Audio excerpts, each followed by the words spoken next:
आपण काल बघितलं होतं सेक्शन 24 आपण थोडा ओव्हरव्ह्यू घेतला होता काल. आता सेक्शन 24मध्ये 12 सबसेक्शन आहेत, हे आपल्याला वन बाय वन बघायचे. आता सेक्शन 24 कशा करताय, त्याचं हेडिंगच काय, compulsory registration in certain cases. आता अशा काय केसेस आहेत. पहिली केस आहे persons making any interstate taxable sub. आता इथे टॅक्सेबल हा पण शब्द महत्त्वाचा आहे. राज्याबाहेर जर टॅक्सेबल सप्लाय केला तर रजिस्ट्रेशनसाठी तो पर्सन लायबल होईल, त्याला रजिस्ट्रेशन घ्यावं लागेल. आता ह्याच्यामध्ये गव्हर्नमेंटने काय केलं, जे आपलं सेक्शन 23मध्ये गव्हर्नमेंटकडे पॉवर आहे, ती पॉवर वापरून त्यांनी सर्व्हिस प्रोव्हायडरला, आपण एंट्री बघितले, एक्झम्पशन दिलं की जे सर्व्हिस प्रोव्हायडर आहेत ज्यांचा ॲग्रिगेट टर्नओव्हर 20 लाख सगळ्या स्टेटमध्ये आणि 4 स्टेटमध्ये 10 लाख, हा जोपर्यंत एक्सिड होत नाही तोपर्यंत त्यांना एक्झम्पशन दिलं आहे की ते राज्याबाहेर सर्व्हिस प्रोव्हाइड करू शकतात आणि त्यांना इंटरस्टेट सप्लाय ऑफ सर्व्हिस केल्यावरती पण रजिस्ट्रेशन घेण्याची गरज नसेल, जोपर्यंत त्यांचं ॲग्रिगेट टर्नओव्हर हा 20 लाखाच्या पुढे जात नाही आणि या 4 स्टेटमध्ये NMMTमध्ये 10 लाखाच्या पुढे जात नाही. तसं दुसरं गुड्सचे प्रोव्हायडर आहेत, ते एक्सक्लुझिव्ह सप्लाय करतात हँडीक्राफ्ट गुड्सचा, हँडीक्राफ्ट गुड्स सप्लाय करतात. ते पण जोपर्यंत 20 लाख एक्सिड करत नाही आणि 4 स्टेटमध्ये 10 लाख एक्सिड करत नाही तोपर्यंत त्यांना पण रजिस्ट्रेशन घेण्याची गरज नाही. मग आता आपण काय म्हणू, persons making any interstate taxable supply of service कुठल्याही प्रकारची असो, रजिस्ट्रेशन घेण्याची गरज नाही. मग गुड्ससाठीच रजिस्ट्रेशन घ्यावी लागेल, ते पण एक्सेप्ट हँडीक्राफ्ट गुड्स. खाली एक्झाम्पल दिलं आहे. Mister Date of Thivim started business in Goa in May 2021. His turnover up to 15 January 2022 is rupees 5 lakhs. He supplies goods of rupees 500 to Mr. Patel of Vapi, Gujarat. आता गोवा एक state आहे, गुजरात हे दुसरं state आहे. मग ह्याला आपण काय म्हणणार, हा इंटरस्टेट सप्लाय झाला फ्रॉम थिविम टू वापी, त्यामुळे त्यांना सबसेक्शन 1 प्रमाणे रजिस्ट्रेशन घ्यावं लागेल. Mister Date is liable for registration from 15 January irrespective of his turnover as per section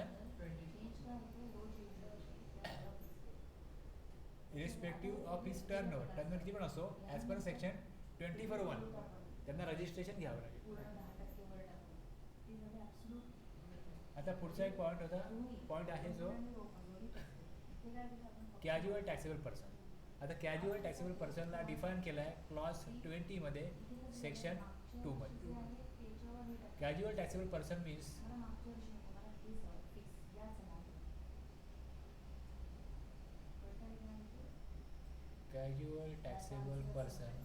means a person who occasionally, हे काही प्रसंगांवरून undertakes transactions involving supply of goods or services or both in the course or furtherance of business, whether as principal agent or in any other capacity in a state or union territory where he has no fixed place of business.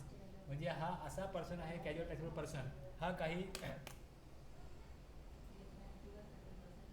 कारणानुसार, काही प्रसंगानुसार काही transaction करतो, supply of good services किंवा दोन्हीची, त्याचा बिझनेसचा भाग म्हणून, principal म्हणून म्हणा, एजंट म्हणून म्हणा किंवा आणखीन कुठल्या प्रकारे म्हणा, हा काम करतो एखाद्या स्टेटमध्ये किंवा युनियन टेरिटरीमध्ये जिकडे त्याचा फिक्स प्लेस ऑफ बिझनेस नाही आहे, त्याला काय म्हटलं जातं, कॅज्युअल टॅक्सेबल पर्सन. म्हणजे तो तिथला कायमस्वरूपी तिथे बिझनेस करत नाही, पण त्याला टेम्पररी पर्पज तिकडे काही कॉन्ट्रॅक्ट मिळतं, काही अशा प्रकारची संधी मिळते, त्यावेळेस तो सप्लाय करतो, तर तो कोण असेल, तो असेल कॅज्युअल टॅक्सेबल पर्सन. आता हा जो कॅज्युअल टॅक्सेबल पर्सन असेल तो जर हँडीक्राफ्ट गुड्स जर सप्लाय करत असेल तर त्या कॅज्युअल टॅक्सेबल पर्सनला पण रजिस्ट्रेशन घेण्याची गरज नाही, जोपर्यंत त्याचं तो एका राज्यामध्ये जातो, मग पुढच्या राज्यात जातो, कुठे कुठे फिरत असेल तो, जोपर्यंत त्याचा फिनान्शियल इयरमध्ये, त्या फिनान्शियल इयरमध्ये ॲग्रिगेट टर्नओव्हर किंवा तो एका वेळेस 2 शेअरमध्ये बिझनेस करत असेल, सगळीकडे त्याचा जो टर्नओव्हर आहे जोपर्यंत 20 लाख एक्सिड करत नाही, किंवा या स्टेटमध्ये बिझनेस करत असेल तो, मिझोराम, त्रिपुरा, मणिपूर, नागालँड, जर 10 लाख एक्सिड करत नाही सगळे स्टेट मिळून, तर मग त्याला तोपर्यंत त्याला रजिस्ट्रेशन घेण्याची गरज नाही. Messrs silent cracker company of Surat, Gujarat comes to Mumbai for supply of crackers in Diwali. आता मुंबईमध्ये कुठल्या प्रकारे त्यांचं फिक्स प्लेस ऑफ बिझनेस नाही, he has no fix place of business in Mumbai, his turnover is only ₹2 lakh. Still he has to obtain registration in Maharashtra as casual taxable person irrespective of his turnover. Okay. आता आपण कंपल्सरेशन मधल्या 2 cases बघितल्या.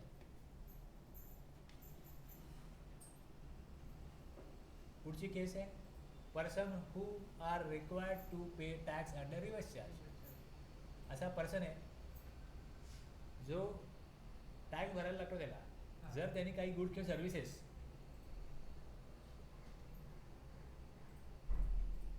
सप्लायरकडनं घेतो, तर supplier त्याला tax त्याकडनं collect करत नाही, तर ॲज अ रिसिपियंट म्हणून रिव्हर्स चार्जमध्ये गव्हर्नमेंटकडे टॅक्स जमा करण्याची जबाबदारी कोणाची आहे? रिसिपियंटची. तो रिसिपियंट, सप्लायर नाही आहे, पण रिसिपियंटने टॅक्स जमा करावा असं सेक्शन 9(3) पण आहे आणि सेक्शन 9(4) पण आहे. सेक्शन 9(3) असं आहे की गव्हर्नमेंटनी नोटिफिकेशन दिलं आहे, त्यामध्ये काही गुड्स आहेत, काही सर्व्हिसेस आहेत, कॅटेगरीज ऑफ गुड्स आणि सर्व्हिसेस आहेत.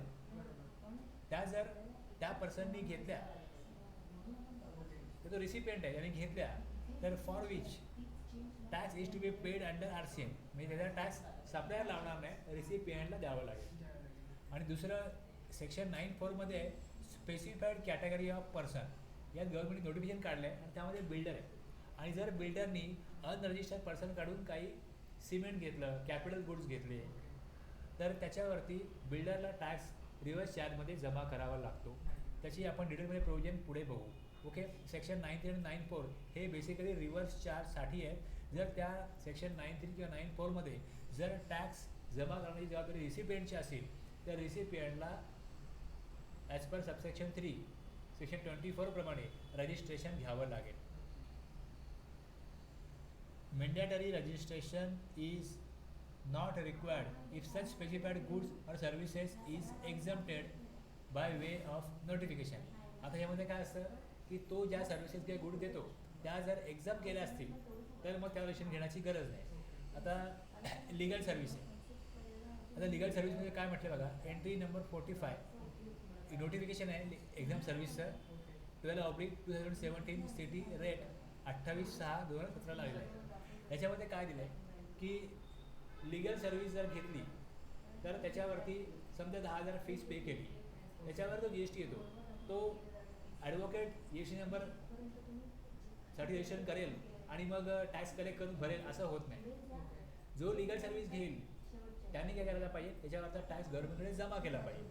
पण जे नोटिफिकेशन आहे एक्झामचे नोटिफिकेशन, त्यामध्ये एंट्री नंबर 45 आहे, त्यामध्ये काय म्हटलं आहे की legal services provided bye a partnership firm of advocate or an individual as an advocate or senior advocate by way of legal service to a business entity with an aggregate turnover within the threshold limit. म्हणजे त्या राज्यामध्ये threshold limit समजा 20 लाख आहे किंवा मग 4 राज्यामध्ये 10 लाख आहे, तर त्यांचा जर ॲग्रिगेट टर्नओव्हर एक्सिड करत नसेल 10 किंवा 20 लाखाला, तर मग त्यांना लिगल सर्व्हिसेसचा GST भरण्यासाठी रजिस्ट्रेशन घेण्याची गरज नसेल.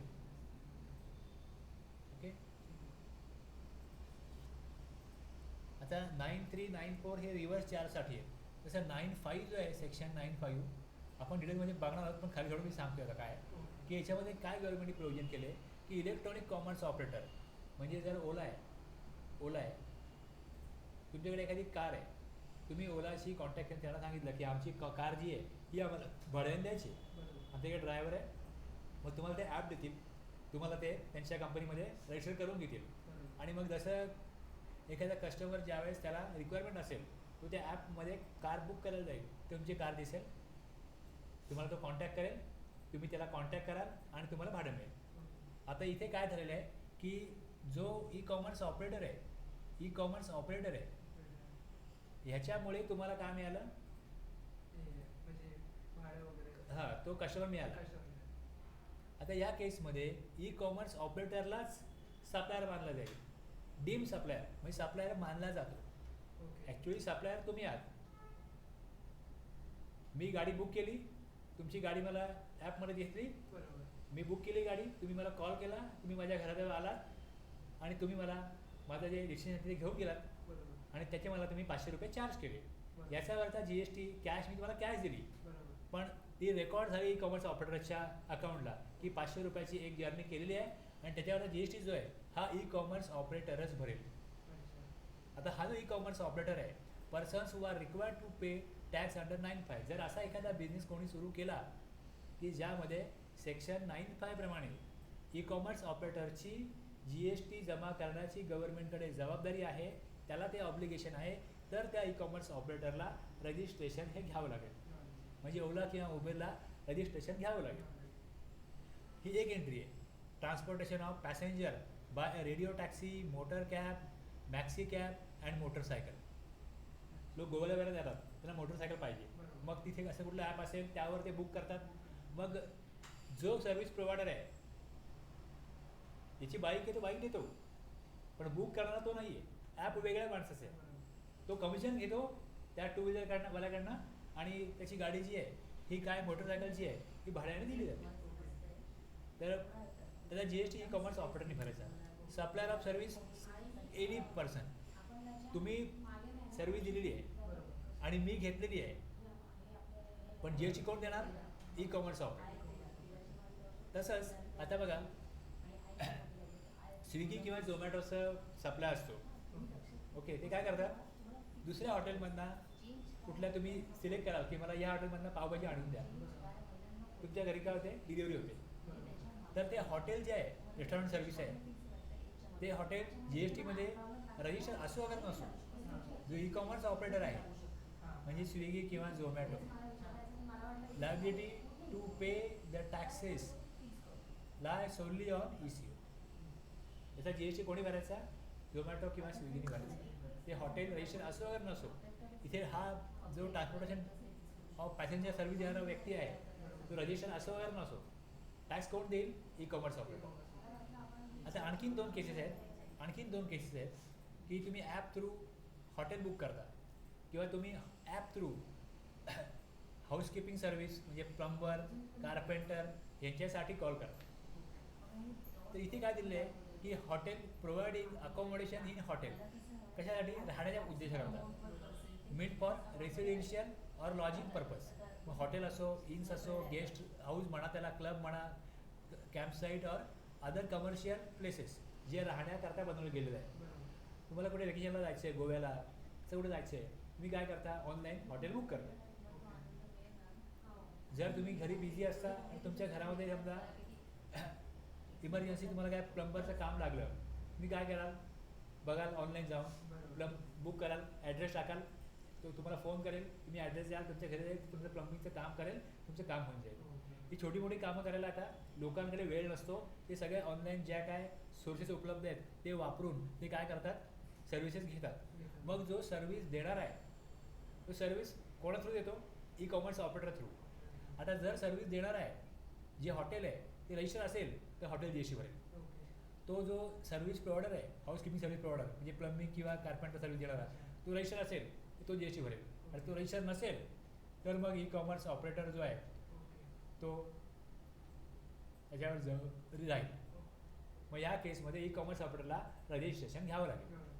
एनी पर्सन म्हटल्या पुढे आणि एक्सेप्टचा अर्थ जर ते हॉटेल किंवा तो हाऊसकीपिंग सर्व्हिस प्रोव्हायडर रजिस्टर त्यांनी घेतलेलं असेल तर GST भरण्याची जबाबदारी जो डायरेक्ट सप्लायर आहे त्याची. आणि जो ई कॉमर्स ऑपरेटर आहे तो सर्व्हिस देईल, आपलं कमिशन घेईल, पण त्याला GST भरण्याची जबाबदारी नसेल. GST गव्हर्नमेंटला कुठला तरी GST मिळाला पाहिजे. पहिल्या दोनमध्ये जरी हॉटेल रजिस्टर असेल तरी ई कॉमर्स ऑपरेटरच GST भरेल. कार आहे, कार ओनर रजिस्टर असेल जी एस टीमध्ये तरी पण ई कॉमर्स ऑपरेटरच जी एस टी भरेल. तर त्यामध्ये शक्यता कमी आहेत, शक्यता कमी आहेत. तर माझ्या ओळखीमध्ये 4-5 लोक आहेत, त्यांनी रेस्टॉरंट सर्व्हिस देण्याचं काम सुरू केलं आहे, व्हेज नॉनव्हेज. मग त्यांना ऑर्डर येतात, ते बनवतात, पाठवतात. त्यांचा माणूस येऊन घेऊन जातो स्विगीचा आणि झोमॅटोचा. त्याचं हॉटेल कुठे आहे काय कोणाला माहीत नाही. याला म्हणतात क्लाउड किचन. क्लाउड किचन मग असं म्हणतो की आपण डेटा आपला कुठे क्लाउडवर आहे, तसं हे हॉटेल असं कुठे एक्झिस्ट नाही आहे, असं कुठे लँडवरती एक्झिस्ट नाही आहे. ते एक्झिस्ट आहे, तुम्ही ऑर्डर द्या, त्याचं नाव येईल, तुम्हाला माहिती आहे, समजा तिथे अवेलेबल असेल सर्व्हिस ओके. बरेच लोक काय करतात, घरून ऑपरेट करतात, त्यांचं फक्त नाव असतं, त्याच्यात जे काय नाव आहे ते त्या नावानुसार लोक मागवतात, लोकांना आवडतं, लोक पुन्हा पुन्हा मागवतात. पण त्यांच्याकडे आपण जाऊन तिकडे त्यांच्याकडे बसून खाऊ असे व्यवस्था नाही. ते फक्त होम डिलिव्हरी करण्याकरताच त्यांनी बनवलेलं आहे बऱ्याचशा लोकांनी. ह्यात चौथी एंट्री ही होती की जो सेक्शन 9(5) प्रमाणे ई कॉमर्स ऑपरेटरच्या 4 सर्व्हिस आहेत, त्या जर कोण देत असेल तर मग त्यात ई कॉमर्स ऑपरेटरला रजिस्ट्रेशन घ्यावं लागेल. 5वं non resident taxable, non resident person making taxable supply. Non resident person making taxable supply, non resident taxable person, शॉर्टमध्ये NRT. As per section 2 clause 77 non resident taxable person कोणाला म्हणाल?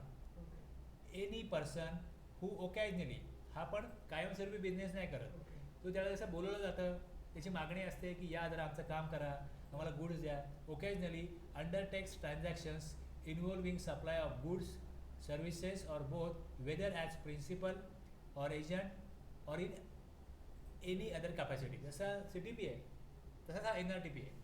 फक्त याचा फरक काय याच्यामध्ये की who has no fix place of business और रेसिडन्स इन इंडिया, त्याचा भारतावर रेसिडन्स नाही आहे. CTPचं कसं आहे, दुसऱ्या एखाद्या राज्यामध्ये रेसिडन्स असतं, गुजरातमध्ये इथे रेसिडन्स आहे, तो महाराष्ट्रामध्ये तात्पुरता सप्लाय करायला आला आहे, मग तो कोण होईल? Casual taxable person. आणि जर भारतीय देशामधून आलेला आहे टेम्पररी काही काळाकरता सर्व्हिस देण्याकरता काही गुड्स देण्याकरता, तर तो कोण होईल? Non resident taxable person. Mister Bush आहेत, हे रेसिडेंट इन USA आहेत. Occasionally comes to India and gives advice on technical matters to Reliance Industries Limited as furtherance of his business and profession. Mister Bush is liable for registration as non resident taxable person. Okay. पुढे section 51 प्रमाणे section 51 आहे,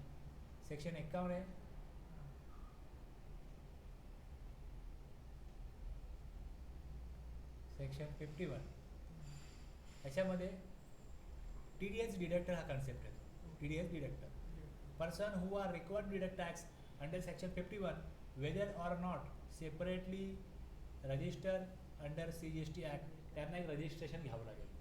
as per section 51 following categories of persons are required to deduct tax from the payment made or credited to the supplier in respect of taxable goods or services or both at 1% as per CGST Act.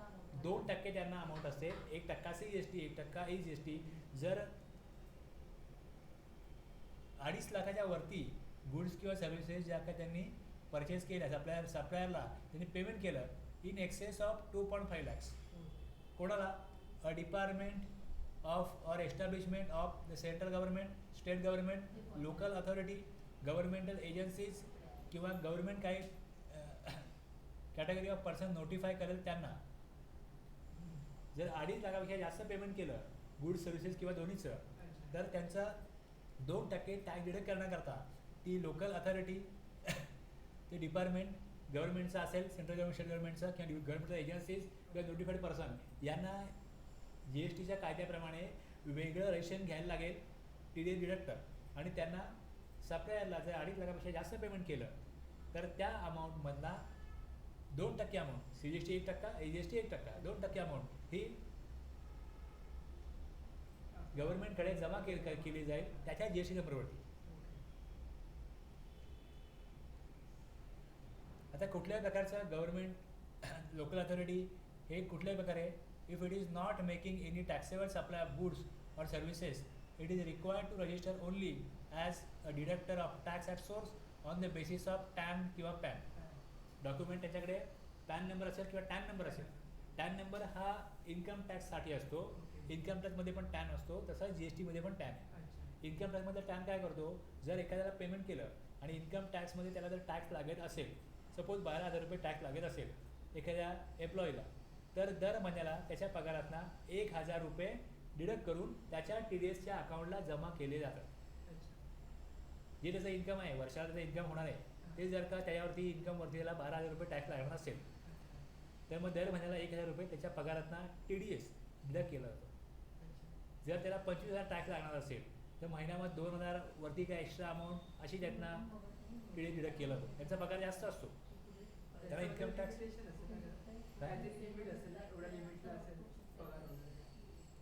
आता वेगवेगळ्या पोस्टला किती पगार असू शकतो ना. एखाद्या माणसाला 10 लाख पण पगार असेल, 12 लाख पण पगार असेल, मग त्याला जेवढी सॅलरी मिळते, आता त्या सॅलरीवर त्याला समजा 2 लाख रुपये टॅक्स लागत असेल आणि मग त्याला एकदम सांगितलं जुलै महिन्यामध्ये 2 लाख टॅक्स भरा, त्याला किती त्रास होईल. मग TDSमुळे काय केलं जातं, दर महिन्याला त्या 2 लाखाची अमाऊंट आहे त्या महिन्याला किती येईल, 15,000, 16,000, 18,000 ते त्याच्या पगारातून डिडक्ट केलं जातात. जो पगार त्याला त्याच्या अकाउंटला जातो, त्याच्या हातामध्ये मिळतो, तेवढ्या वेळेस तो आपलं घर चालवेल. अचानकपणे 2 लाख रुपये कुठनं आणू, त्याला असा प्रश्न पडणार नाही. असं इन्कम टॅक्समध्ये पण TDS असतो, तसंच GSTमध्ये पण याच प्रकारचा TDSची प्रोव्हिजन केलेली आहे सेक्शन 51 मध्ये. कन्साइनमेंट एजंट आहे person who makes taxable supply of goods or services or both on behalf of other. जर तुम्ही एजंट म्हणून एखाद्याकरता सप्लाय कराल तर त्या केसमध्ये रजिस्ट्रेशन घ्यायला लागेल. क्लिअरिंग आणि फॉरवर्डिंग एजंट असतात.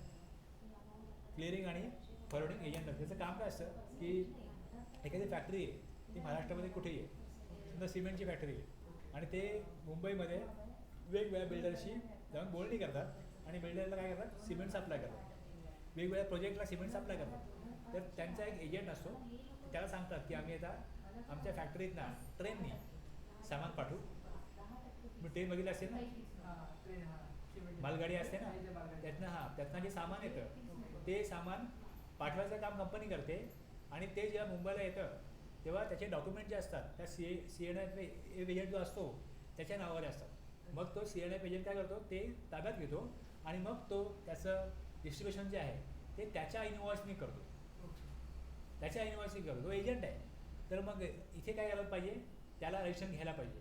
पण जर तो त्याचा इनवॉइस इश्यू करत नसेल, तो ते सामान घेत असेल ताब्यात आपल्या आणि कंपनीच्याच नावाने इनवॉइस बनवत असेल, तर मग त्या एजंटचा ॲग्रिगेट टर्नओव्हर ज्यावेळेस 20 लाख किंवा 4 शेडमध्ये 10 लाख एक्सीड करेल त्यावेळेसच त्याला रजिस्ट्रेशन घ्यावं लागेल. पण जर तो स्वतःच्या नावाने इनवॉइस इश्यू करत असेल तर मग तो कन्साइनमेंट एजंट होतो आणि त्याप्रमाणे त्याला रजिस्ट्रेशन घ्यावं लागेल कंपल्सरी. त्याचा ॲग्रिगेट टर्नओव्हर किती पण असो, त्याचा काही याच्यावरती या ट्रान्झॅक्शनमध्ये फरक पडत नाही. सबसेक्शन 7 प्रमाणे रजिस्ट्रेशन घ्यावं लागेल ॲज अ कन्साइनमेंट एजंट.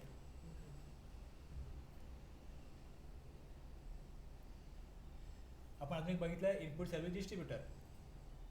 कोण असा input distributor, input service distributor एक ऑफिस असतं, हेड ऑफिस, जिकडे ज्या हेड ऑफिस थ्रू त्यांच्या इतर ब्रँचेसशी व्यवहार होतात आणि त्यांचं जे इनपुट टॅक्स क्रेडिट असतं ते ज्या ब्रँचचं सर्व्हिस आहे त्यांना ट्रान्सफर करण्यासाठी एक सेपरेट रजिस्ट्रेशन आहे, ते आहे इनपुट सर्व्हिस डिस्ट्रीब्युटर. आता इथे एक एक्झाम्पल दिलं आहे बघा. इथे suppose X Limited has 2 branches at Mumbai and Bangalore. 2 ठिकाणी काय त्यांचं ब्रँचेस आहेत. Mumbai branch receives bill as follows. Mumbai ब्रँचला कन्सल्टन्सी चार्जेसचं एक बिल आलं. कशा करता त्यांनी घेतली सर्व्हिस, बँगलोर ब्रँचसाठी घेतली फ्रॉम ए लिमिटेड. ए लिमिटेडने बिल दिलं, टॅक्स इनवॉइस 10,000 प्लस GST असं बिल आलं. एक्स लिमिटेड मुंबई ब्रँच ही IHG म्हणून असेल तर ते IHG इनवॉइस जे आहे 10,000 प्लस GST ते एक्स लिमिटेड बँगलोरला काय करतील, त्याच्या नावाने लिहितील आणि मग त्याला एक इनवॉइस देतील या नावाचा आणि ते वेबसाईटला गव्हर्नमेंटच्या अपलोड करतील आणि मग त्याचं क्रेडिट जे आहे ते ट्रान्सफर होईल कोणाच्या अकाउंटला, Bangalore branch. Okay. persons who supply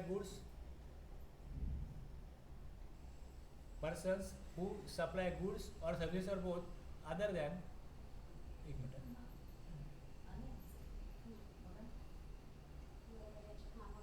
आपण 9.5च्या 4 सर्व्हिस बघितल्या त्या व्यतिरिक्त through such electronic commerce operator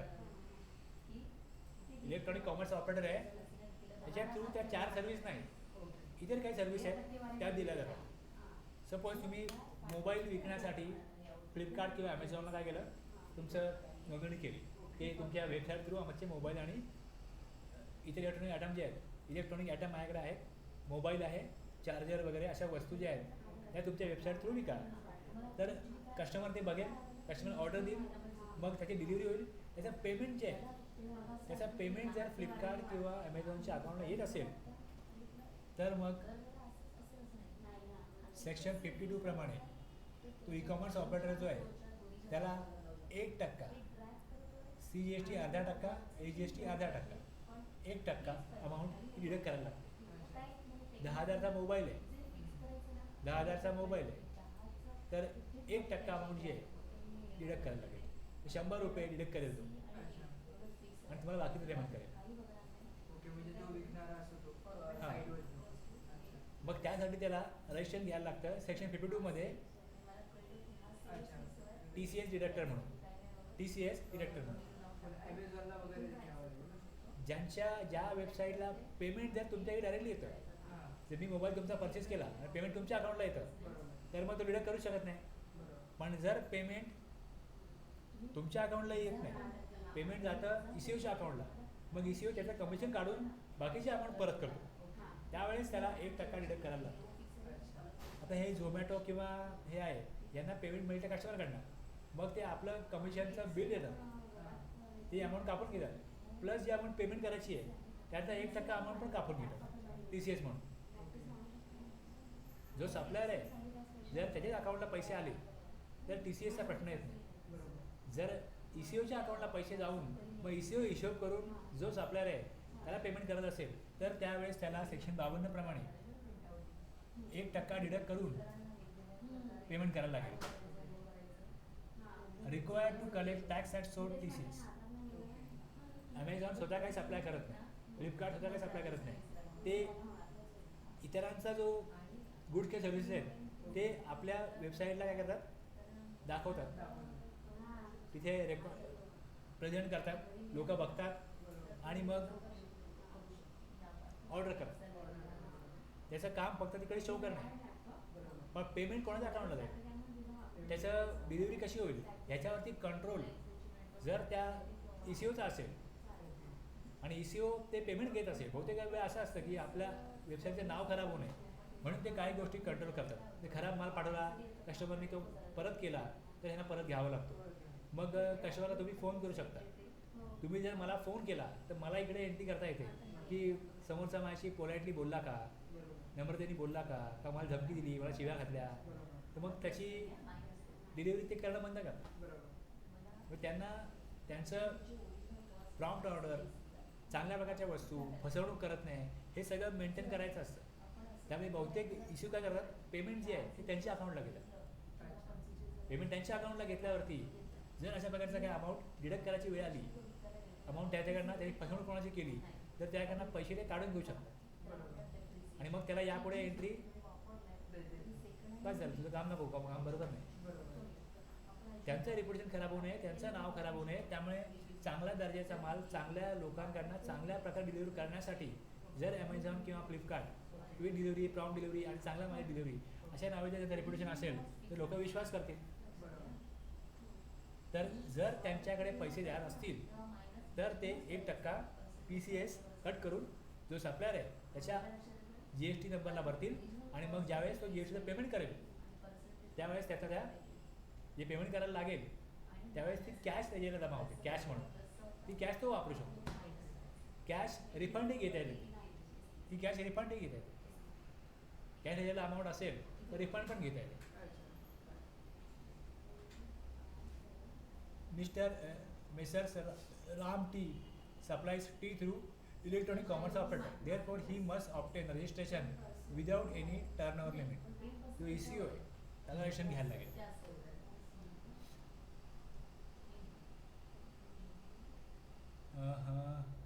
इथे काय एंट्री आहे एक मिनिट बघा, थोडंसं मी मिस इंटरप्रेट केलं असं वाटतं मला. पर्सन्स सॉरी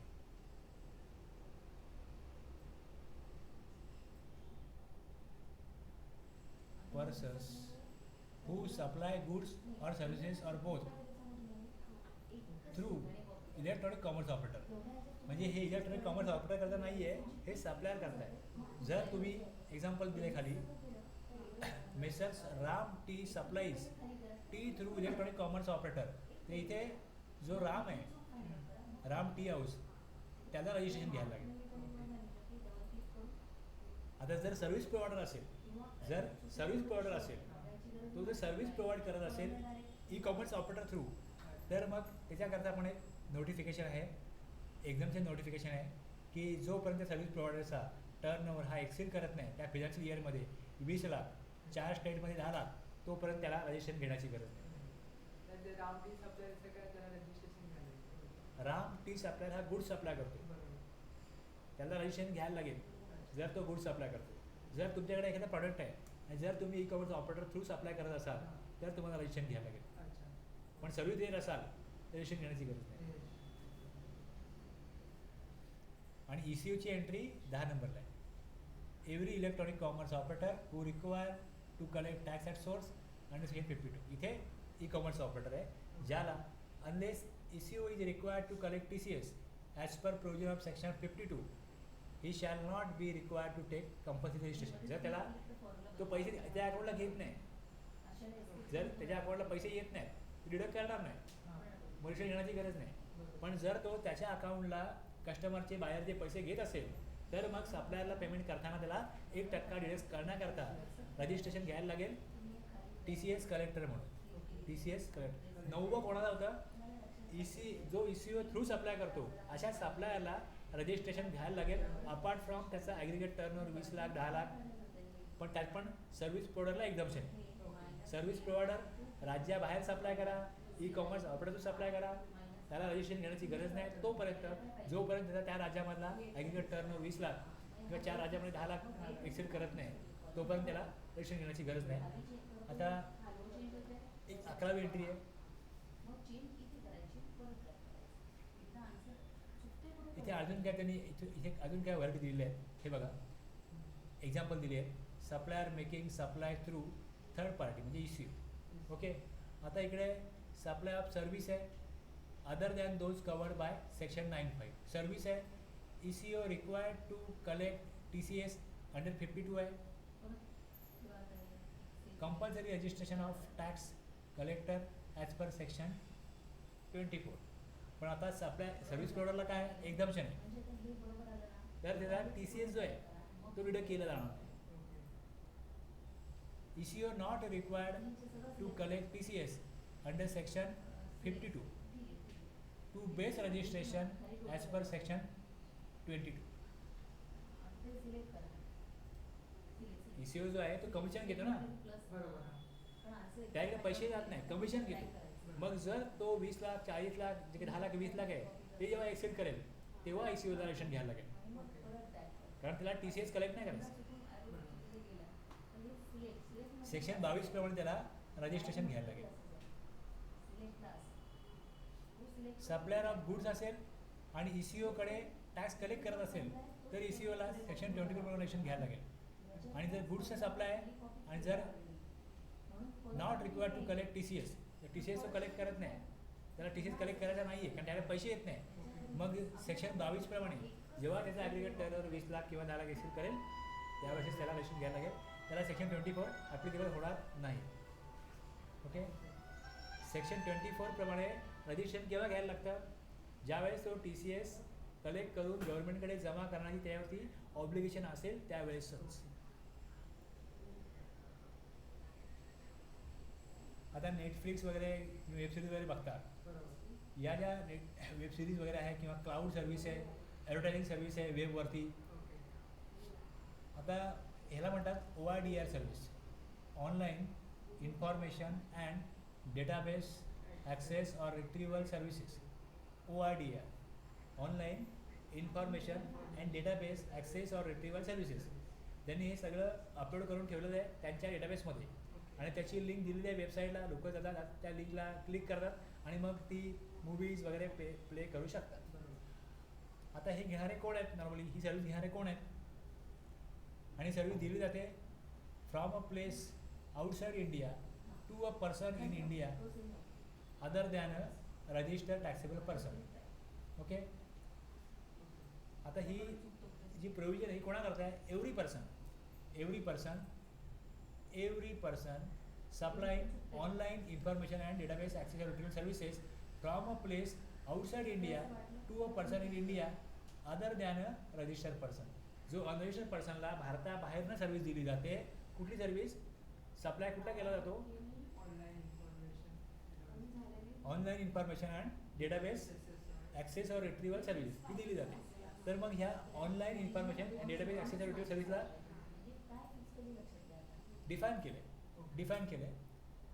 IEST ॲक्टमध्ये डिफाईन केलं आहे. Defines OIDR service as delivering services by a mediating with the information technology. Information टेक्नॉलॉजीचा वापर करून काय केलं जातं? हे सर्व्हिस डिलिव्हर केली जाते ओव्हर द इंटरनेटमुळे हे शक्य होतं.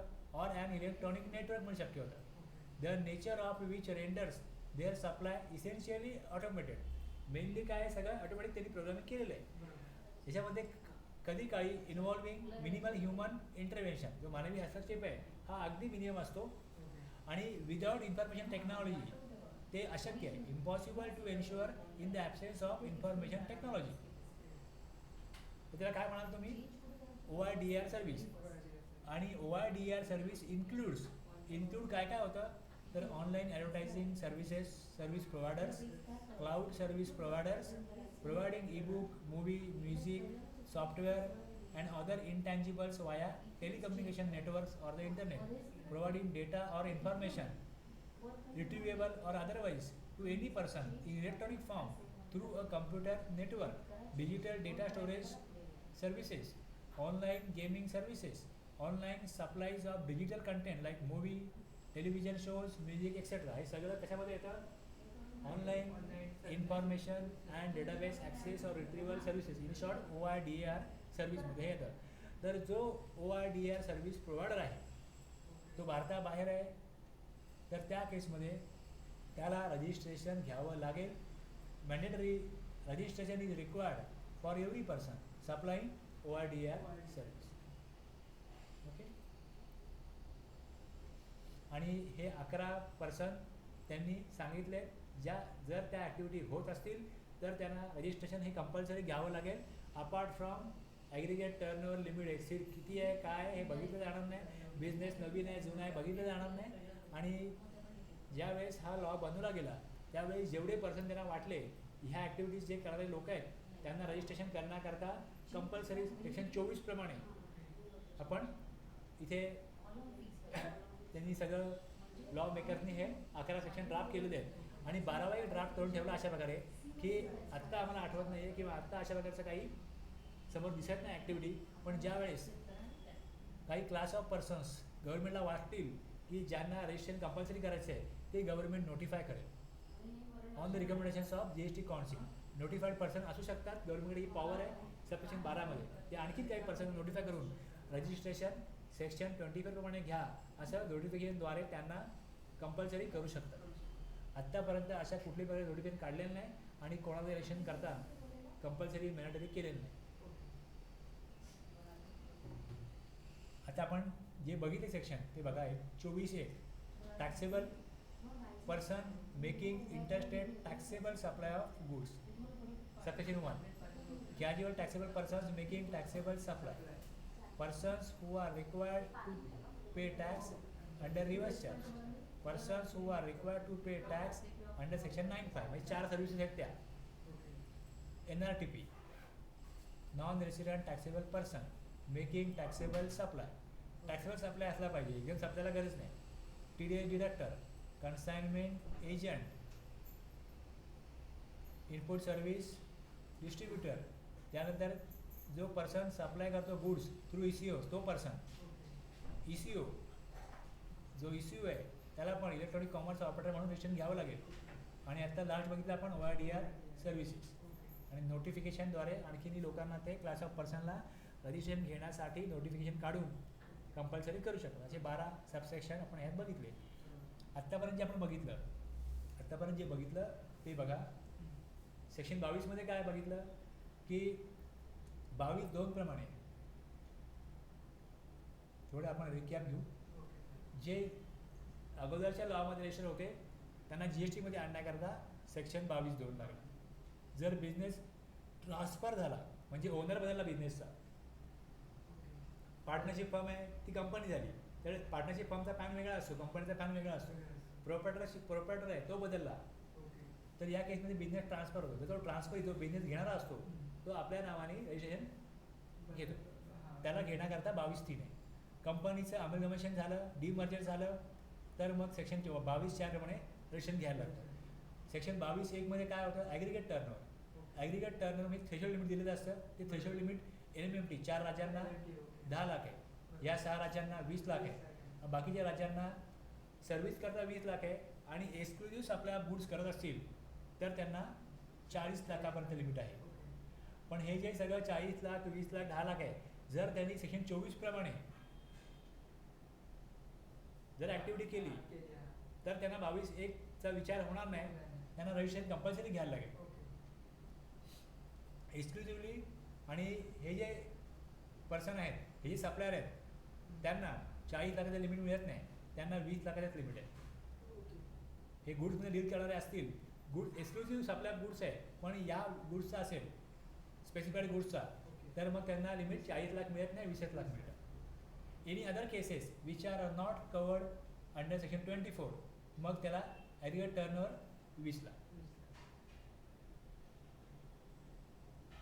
आता एक नोट दिली आहे की रजिस्ट्रेशन कुठे घ्यायला लागतं. Registration is required only for a place of business from where taxable supply takes place. Taxable supply होतो तिकडे रजिस्ट्रेशन घ्यायला लागतं. Note 1 explanation to section 22(1). आता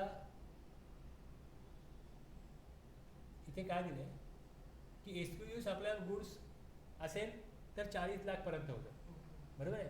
आता बरेचसे डिस्ट्रीब्युटर वगैरे असतात, ते काय करतात, त्यांची जी मॅन्युफॅक्चरिंग कंपनी आहे त्यांच्याकडे त्यांना डिस्ट्रीब्युटरशिप घेतल्याबद्दल 2 लाख 5 लाख अशी वेगवेगळी अमाऊंट डिपॉझिट करायला लागते. ती डिपॉझिट केली तर त्यांना त्यावरती इंटरेस्ट मिळतो, किंवा ती कंपनी तो इंटरेस्ट जेवढा जमा झाला आहे तर त्यांना डिस्काउंट देते.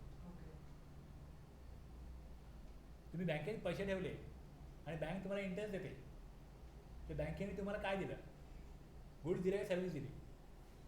पैसे ठेवून घेणं आणि त्यावरती व्याज देणं आणि ते तुमच्याकडनं तुमचे पैसे दुसऱ्या व्यक्तीला लोन म्हणून देणं आणि त्याच्याकडनं जास्त पर्सेंटनी व्याज घेणं, हा बँकेचा बिझनेस आहे. ओके. तर supply of services by way of discount interest on loan, advances and deposit, किंवा काही व्यापारी असतात ते एकमेकांना काय करतात, गरज पडली तर पैसे देतात वापरायला. मग तुमचे पैसे मी वापरले तर मी तुम्हाला एक नॉमिनल इंटरेस्ट देतो. आता तुम्हाला मी मला सर्व्हिस दिली पैसे लोन म्हणून देण्याची, मला इंटरेस्ट मिळाला. मग आता एक्सक्लुझिव्ह सर्व्हिस ऑफ गुड्स असेल तर 40 लाख आहे ना, सर्व्हिस दिली तर मग 20 लाख लिमिट आहे. तर गव्हर्नमेंट इथे नोटमध्ये काय दिलं आहे, जे एक्सप्लेनेशन आहे सेक्शन 22(1) त्यात हे दिलेलं आहे की जर इंटरेस्ट मिळत असेल किंवा त्यावरती डिस्काउंट मिळत असेल तर तो इग्नोर करा while डिटरमायनिंग weather a person is exclusively supply goods. हे तो जो टर्नओव्हर आहे, जी अमाऊंट मिळते ती गुड्सचीच मिळते, तो सप्लाय गुड्सचाच आहे असंच मानलं जाईल, तो सर्व्हिसेस सप्लाय मानला जाणार. ओके. डिपॉझिट किंवा लोन दिलं आहे आणि त्यावरती इंटरेस्ट किंवा डिस्काउंट मिळाला आहे तर ती सर्व्हिस म्हणून विचारात घेतली जाणार नाही, तो गुड्सचा सप्लाय म्हणून विचारात घेतला जाईल.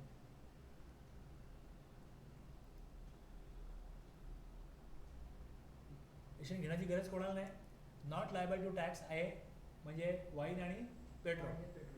होली एक्झाम्प्ट आहे, ॲग्रिकल्चरिस्ट आहे, यांना रजिस्ट्रेशन घेण्याची गरज नाही.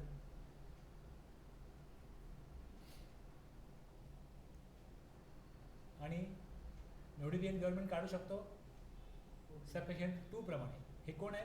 Persons not liable for registration, हे सेक्शन 23 आहे. आणि ॲग्रिगेट टर्नची डेफिनेशन दिलेली आहे की तुम्ही जे ॲग्रिगेट टर्नवर काढाल तेव्हा पहिले ऑल टॅक्सेबल सप्लाईज घ्या, एक्झाम सप्लाईज घ्या, एक्सपोर्ट ऑफ गुड सर्व्हिस घ्या, interstate supply of people having same राज्याबाहेर सप्लाय केला आहे सेम बरोबर आपण ब्रँचला सप्लाय केला आहे तो पण घ्या, त्यातला GST लेस करा, जी अमाऊंट येईल ती काय होईल? Aggregate turn.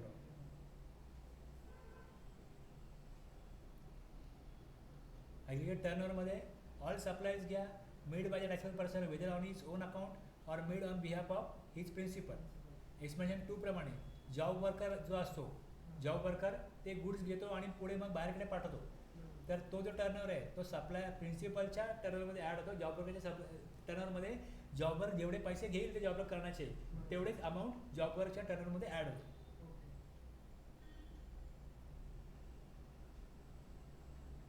इथपर्यंत आपण काय केलं? सेक्शन 24चा प्रवास आपला पूर्ण झाला. सेक्शन 22, 23, 24 हे 3 सेक्शन आपण आपले पूर्ण झालेले आहेत. थोडं एक 5 मिनिट ब्रेक घेऊया. चालेल.